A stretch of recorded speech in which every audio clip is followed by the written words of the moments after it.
حکیم اجمل خان بر اعظم پاک و ہند کے طبیب اور نامور سیاسی شخصیت تھے۔ وہ نہ صرف طبیب بلکہ عالم دین، ادیب، شاعر اور سیاست دان بھی تھے۔ حکیم محمد اجمل خان 11 فروری 1868 عیسوی کو رامپور دہلی میں پیدا ہوئے۔ ان دنوں آپ کے والد حکیم محمود خان ریاست رامپور سے تعلق رکھتے تھے۔ حکیم اجمل نے سب سے پہلے ناظرہ قرآن مجید پڑھا، اس کے بعد قرآن حفظ بھی کیا۔ 15-16 سال کی عمر میں قرآن پاک کے حافظ ہو چکے تھے۔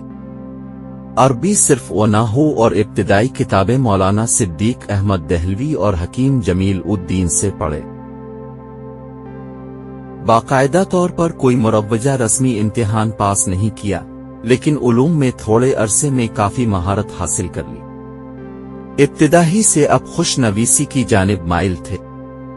خط نستعلیق کے مسلم الثبوت استاد مولوی رضی الدین سے اصلاح لیا کرتے۔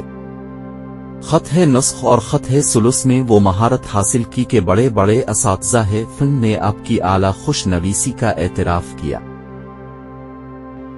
آپ کے کتب خانہ میں ہندوستان، ایران اور عراق کے بہترین خوش نویسوں کی صدہ وسیع موجود تھی۔ قلمی کتابیں جمع کرنے کا بہت شوق تھا۔ 1896 میں نواب رامپور کا کتب خانہ حکیم اجمل کی تحویل میں آ گیا۔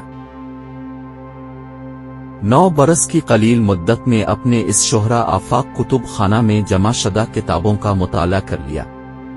کتب خانہ میں کئی بار کتب کا اضافہ بھی کیا گیا۔ 1901 میں کتب خانہ کی پہلی فہرست مکمل کی۔ 1902 میں خاندانی مکتب اور مدرسہ طبیہ کے انتظام و انصرام کے لیے 1902 میں دہلی واپس آئے۔ عارضہ قلب میں مبتلا ہونے کی وجہ سے ستمبر 1904 میں آب و ہوا کی تبدیلی کی غرض سے میرٹھ چلے گئے۔ وہاں سے لاہور اور پھر ساہیوال میں مقیم رہے، لیکن افاقہ نہ ہوا۔ آخر مارچ 1905 میں کچھ عرصہ کے لیے عراق چلے گئے۔ 1905 کے اواخر میں عراق سے واپس آئے تو طبیعت سنبھل چکی تھی۔ بعد ازاں فن طباعت، سیاست اور علمی مشاغل میں پھر سے منہمک ہو گئے۔